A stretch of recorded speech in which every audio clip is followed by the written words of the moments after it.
Alrighty then, what do you say? What do you know? Here's what I know. It's not a joke. Commie-crats, they hate you, they hate me, they hate America. You know what else they hate? They hate the Constitution. Humpty Lumpty opened his mouth and shoved his foot right in it again today.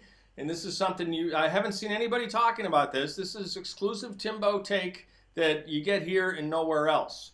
So please like the video on YouTube, not in the Facebook post when I posted the link to video. It doesn't matter if you like the Facebook post, but please come to YouTube and like it here. Make sure that you're subscribed with the notifications on and that you also have YouTube notifications turned on. Okay, if you subscribe and turn notifications to this channel on, you won't get them unless you also have YouTube notifications turned on. So that might be why some people say that they're not getting notifications. And helping out with giving each video a like is really, really important. So thank you. Nadler opens his mouth, shoves his foot right into it.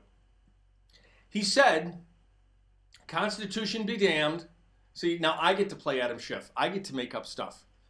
I'm going to do just what Adam Schiff did to the president. Humpty Lumpty said, Constitution be damned.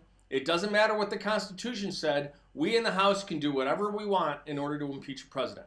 That is the sum and substance of what he said. His actual words were, it doesn't matter what procedure was used in the House to impeach. The Constitution gives us the sole power to impeach. It doesn't matter what process we use. That's not true. That is not true. The Constitution gives the House, the entire 435-member body. It's 435 members now. It wasn't when it was drafted, but it now is 435 members. It gives the entire House the sole power of impeachment. It doesn't give the Speaker of the House the sole power of impeachment. It doesn't give the chairman of the Judiciary Committee or the chairman of the House Permanent Select Committee on Intelligence the sole power of impeachment. It doesn't say that a press conference suffices in order to initiate an impeachment inquiry. It says the House, which means under case law that has been established for over a century and a half at this point, you have to have a vote of the entire House in order to begin the impeachment inquiry. Nadler also said that it doesn't matter that the subpoenas weren't valid when they were issued because we had a vote and we retroactively, no, you can't go back and retroactively cure a constitutional defect. You have to start all over again. Okay? Any subpoenas issued before that House resolution, which was weeks into the inquiry, were invalid on their face. And Attorney Philbin said it best. Deputy White House Counsel Philbin said it best. If you turn square corners and follow the law, like the citizens did with their FOIA requests, you get a response. If you cut corners and don't follow the law, you're not entitled to a response. You'll get nothing and like it, Spalding. So Humpty Lumpty screwed up again, just like he screwed up the other day when he made Hunter Biden the sole focus. Now Hunter Biden is the most important witness. And it's so funny. Shifty Schiff is up there saying, no, we're past the point where we need the whistleblower testimony. We're past that point now, so we don't need to call the whistleblower. We don't need to call the whistleblower as a witness. And no, you can't see the IG transcript, the interview from the IG transcript. Here, let me tell you what the Inspector General for the intelligence community said. How are we to trust that when Adam Schiff is the biggest liar in Congress? He is a proven liar. He lied when he said he had overwhelming evidence of Russia collusion. He lied when he said that he had overwhelming evidence of a quid pro quo. He has lied from the beginning. In fact, he has done nothing but lie. Adam Schiff has yet to tell his first truthhood.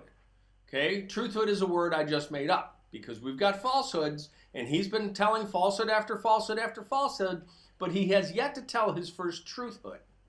Okay, so between Humpty Lumpty and Shifty Schiff, the Democrats did not have a good day.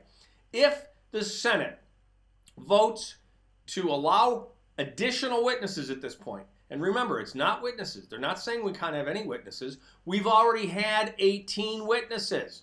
The fact that those witnesses weren't witnesses at all to anything is not the Senate's fault. That's the House's fault.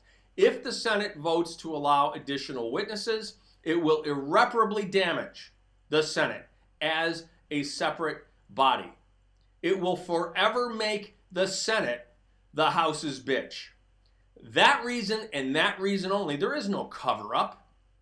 This is about the constitutional separation of powers. If the Senate votes to have additional witnesses, from here on out, the Senate is the House's bitch. Period. End of story. The Senate will cease to exist as an independent body. The senators really need to think long and hard before they vote to allow independent or additional witnesses. Now, also, if they do vote to allow additional witnesses, you can't only allow the Democrats their witnesses. You can't allow the House to say, the House managers say, oh, no, we get our witnesses. We get John Bolton, but they can't have Hunter Biden. They can't have Eric Ciaramella. They can't have any of those witnesses. No. No, that's not how it's going to work. Again, the articles of impeachment are constitutionally defective. To have given them this much attention is well beyond what I would have recommended. I would have recommended that the defense team move to dismiss immediately, but they presented 3 days of incredibly powerful, cogent, well-reasoned, well-grounded arguments against removal. Anybody looking at this and being even-handed, and granted, I support the president, but if he did what they alleged him to do, I wouldn't be supporting the president. But they're in high dudgeon over nothing other than the things that they and Obama already did. They're the ones that need to be impeached, convicted, removed from office, and then criminally prosecuted. Okay? His name was Gemmell Moore, Adam Schiff. Let's find out what really happened there. All right? Let's start there. So it's going to be interesting to see what happens on Friday. We've got 4 senators that are labeled as squishy. I think when it's made apparent to them, that they are going to irreparably damage the ability of the Senate to operate as an independent body from the House from here on out, that they will come to their senses and shut this Schiff show down now. They're on a dinner break. I'm going to go so we can all get back to it. It's going to be about 15 minutes, and they're going to be back answering questions. It never ceases to amaze me how blind these people are. The people supporting the House managers are literally, clinically, according to the clinical definition of delusion, they are clinically delusional. They have a persistent false belief that is not affected by evidence to the contrary. You can present them with direct evidence that what they believe is false, and they will continue to believe it. That is a delusion. That is what they are doing. They are clinically deluded. These people are mentally ill and need our sympathy, and they need treatment. But God help us if they ever get power again. All right, that's all I've got for you tonight. Until next time, God bless you. God bless these United States. Keep fighting the good fight.